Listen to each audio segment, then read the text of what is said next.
So in 1977, the world's first social media platform was introduced. And of course, like everyone thought it was just, this great way to stay connected with people.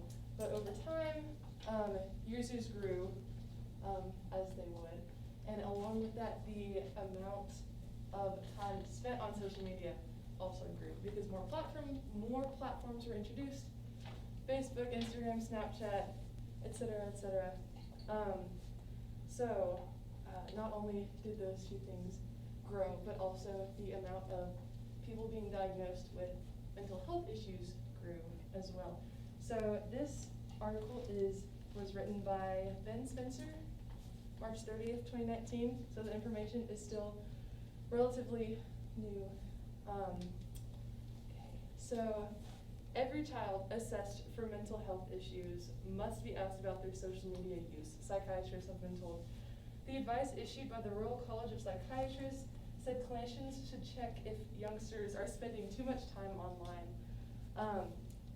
It comes amid growing evidence of possible links between poor mental health and content seen on the internet.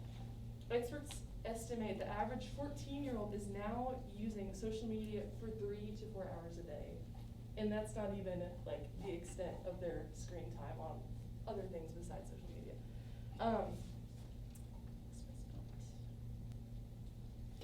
At this level of use, 27% of children have symptoms of mental health problems compared to the 12% of those who do not use social media at all.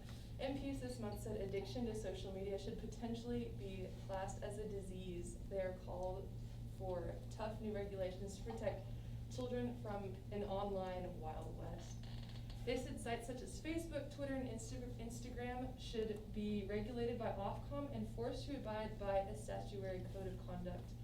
The impact of social media was thrust into the spotlight when the death of a 14-year-old girl named Molly Russell, who took her own life after viewing images on Instagram that glamorized self-harm. And trust me, they're out there. I've seen them. The college said that such content or material promoting eating disorders could have an impact on an existing mental illness. Conditions such as depression may also make children more likely to spend time online, while use of technology could lead to poor sleep, underperformance at school, behavioral problems, and eating issues, it said. Spending too much time online also limits time for other activities such as face-to-face conversations with friends and family, and it recommends that children stop using gadgets at least an hour before going to bed and avoid using it at meal times. Dr. Bernadka Dubika of the Child and Adolescent Faculty at the Royal College of Psychiatrists said, although we recognize that social media and technology are not primary drivers of mental illness in young people, we know that they are an important part of their lives and can be harmful in some situations. As a frontline clinician, I regularly see people who have deliberately hurt themselves after discussing self-harm techniques online. Clinicians recognize the well-known phenomena of young people copying each other's harmful behavior while on inpatient units. But it's even more worrying to see this replicated in the online world where audiences are so much bigger. We're also finding that some young people report being recommended harmful content, for example, links to websites encouraging weight loss or displaying self-harm after searching for or clicking on this kind of content. That's what the college president, College president Professor Wendy Byrne added, we need to be mindful that many young people's lives are now being dominated by the online world.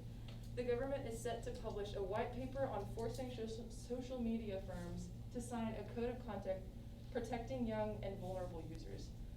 Emma Thomas of the Young Minds charity said, young people we work with rarely say that social media is the cause of mental health conditions, but they say it can heighten problems they are already struggling with, adding to anxiety or making them feel worse when they compare their lives to those of other people. Claire Murdo of NHS England said the new guidance should act as a wake-up call. Proof Instagram still hasn't cleaned up its act.